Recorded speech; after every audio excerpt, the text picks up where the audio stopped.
Agora vamos para a segunda e última parte da nossa aula sobre funções trigonométricas, onde veremos as funções tangente, cotangente, secante e cossecante. Começando pela função tangente, é toda função que tem o formato y igual a A mais B tangente de mx mais n. Assim como na função seno e cosseno, A, B, M e N são valores fixos chamados de parâmetros. O A é o parâmetro aditivo da função, o B é o parâmetro multiplicativo da função, o M é o parâmetro multiplicativo do ângulo e o N é o parâmetro aditivo do ângulo. Na sequência, a gente vai observar o que acontece com o gráfico da função tangente, lá no GeoGebra também, tá? E aí veremos melhor o que cada um desses parâmetros fazem. Antes, temos que conhecer três coisas importantes dessa função: o seu domínio, o seu período e a sua imagem. Em toda função trigonométrica, a gente tem que observar domínio, período e imagem. Nas funções seno e cosseno, o domínio é o conjunto dos reais. Aqui na função tangente, o domínio é o conjunto formado por todos os x pertencentes aos reais, tais que mx mais n tem que ser diferente de π sobre 2 mais kπ, onde k pertence a z. Meu Deus do céu, professor, o que isso quer dizer? Calma. Lá na função seno e cosseno, o domínio é o conjunto dos reais, porque qualquer ângulo tem o seu seno e o seu cosseno. Eu posso dar qualquer valor para x.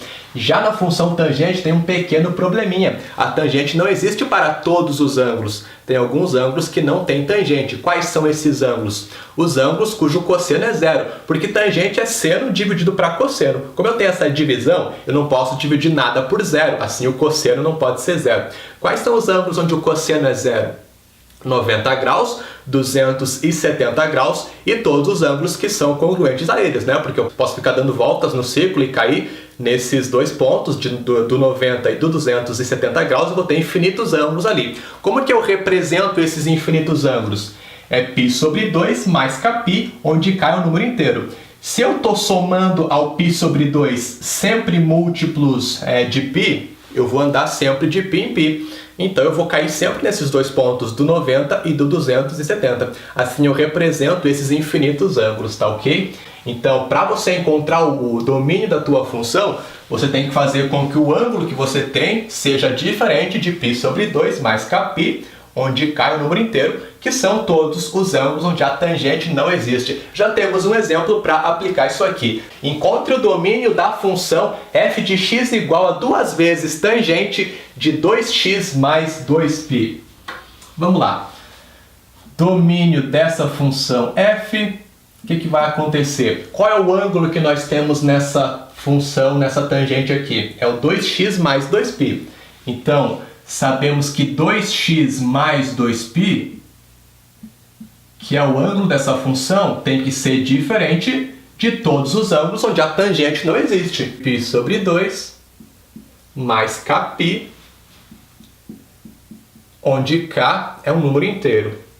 Isso a gente vai especificar lá no final. Primeira coisa é encontrar qual é o valor do x para que isso aqui aconteça. Então eu tenho que isolar esse x como se fosse uma equação. Bem fácil, tá? Primeiro eu vou passar o 2π para o lado de lá subtraindo.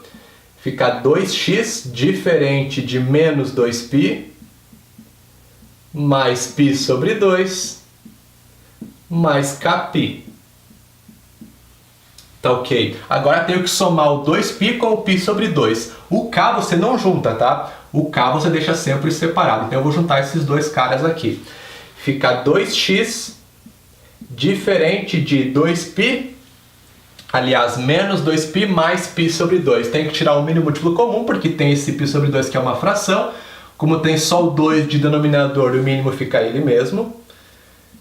Aí eu tenho 2 dividido para 2, para 1, aliás, fica 2. 2 vezes menos 2π, menos 4π.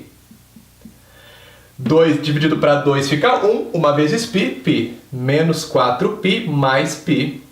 Isso mais kπ.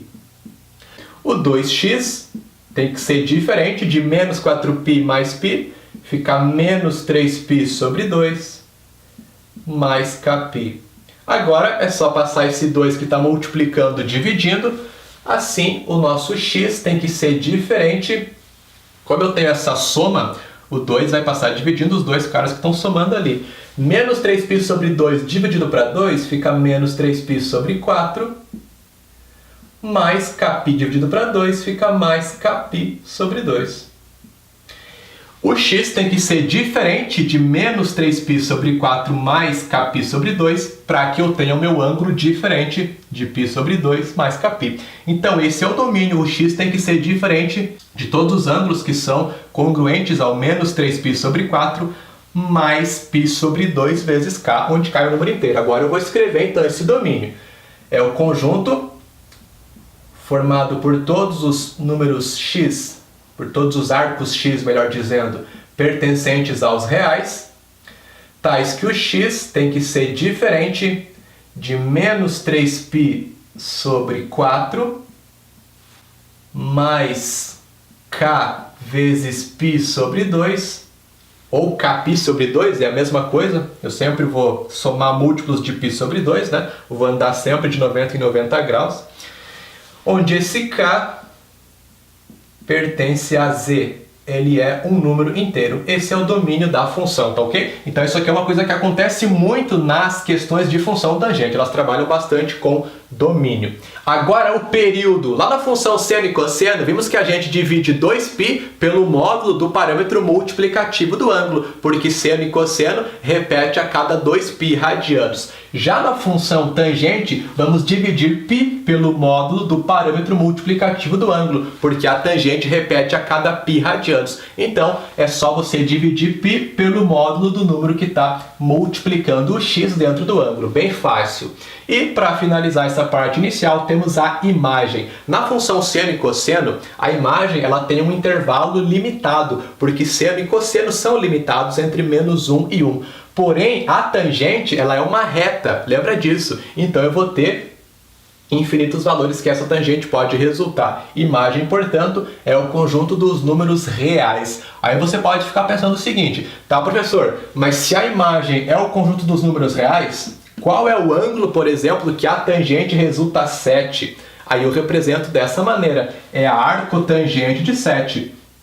É o arco cuja tangente resulta 7, tá ok? Se eu tivesse, por exemplo, tangente de x igual a 10, o meu x é a arcotangente de 10. O arco cuja tangente resulta 10, assim que eu represento, tá?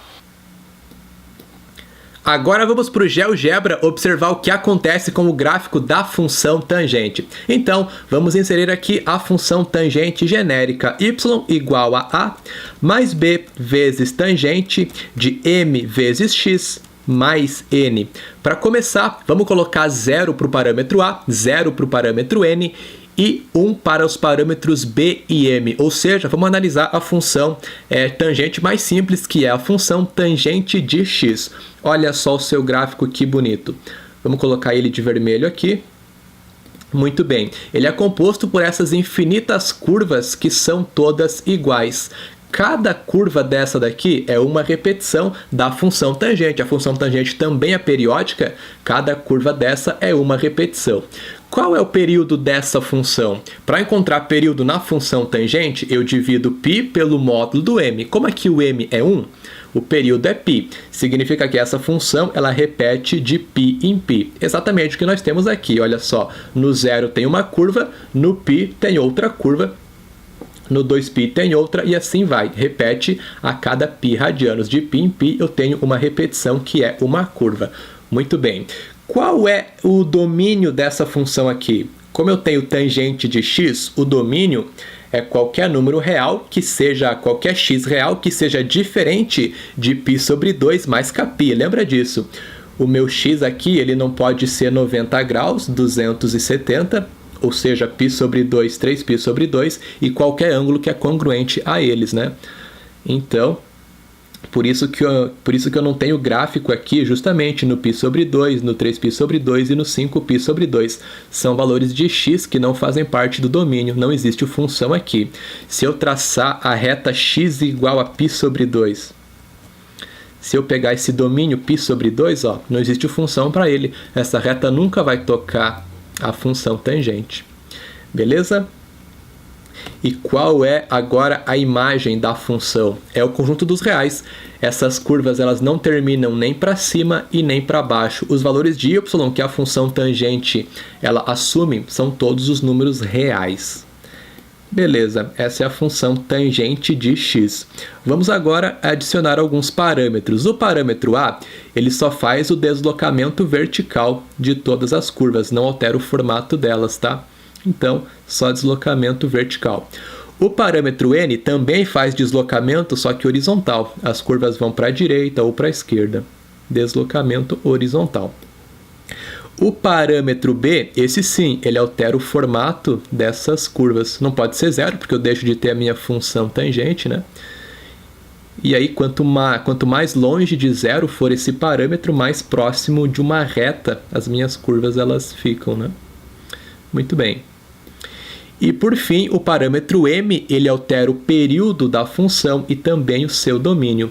Se esse m é 1, o período é π. Eu tenho uma repetição a cada π radianos. Se esse m for 2, o período da função passa a ser π sobre 2. Então eu vou ter uma repetição de π sobre 2 em π sobre 2. Olha só, é o que acontece aqui.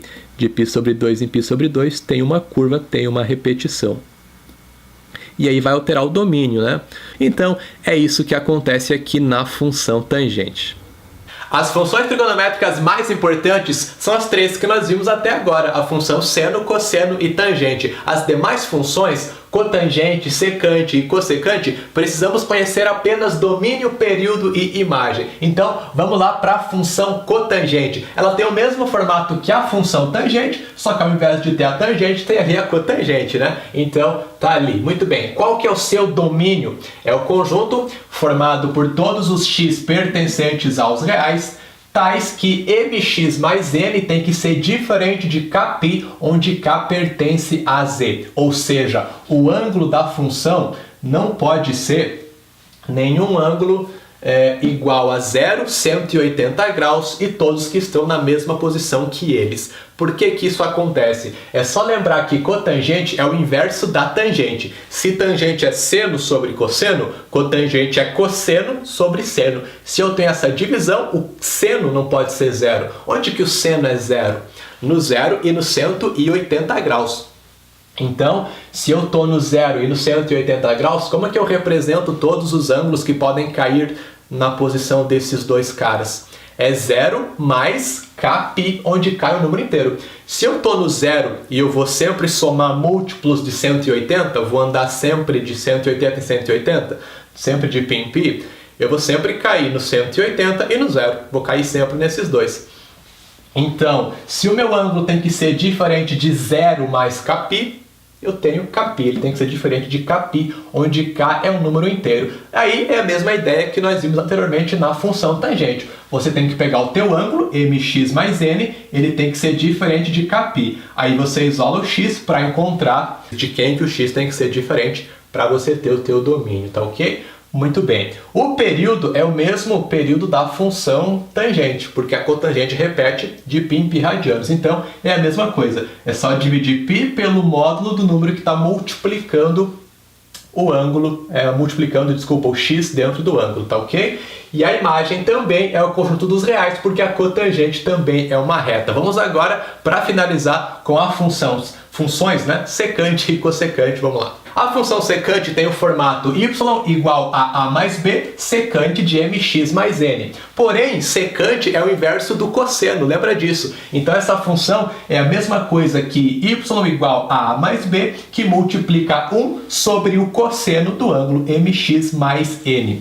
Já a função cossecante, ela tem o formato y igual a mais b, cossecante de mx mais n. Só que a cossecante é o inverso do seno. Então ela fica y igual a mais b, que multiplica 1 sobre o seno de mx mais n. Qual vai ser o domínio dessas funções? Bom, na função secante, o domínio é igual ao domínio da função tangente, porque aqui eu tenho uma divisão onde o cosseno está no denominador. Então, é o mesmo problema lá da função tangente. Eu não posso dividir nada por zero, esse cosseno não pode ser zero. Então, o meu mx mais n tem que ser diferente de π sobre 2 mais kπ. Tá ok? Já na função cossecante, o domínio é igual ao domínio da função cotangente, porque agora é o seno que não pode ser zero aqui, porque eu estou dividindo 1 por esse seno. Então, o meu mx mais n tem que ser diferente de kπ, onde k é um número inteiro. O período das duas funções e a imagem das duas é igual, tá? O período é 2π sobre módulo do parâmetro multiplicativo do ângulo. O período é igual ao período das funções seno e cosseno, porque elas dependem aqui do seno e também do cosseno, tá ok? A imagem das duas é a união de dois intervalos. Um deles vai de menos infinito até a menos b, incluindo o a menos b, e o outro vai de a mais b até mais infinito, incluindo o a mais b. Da onde vem esse infinito, professor?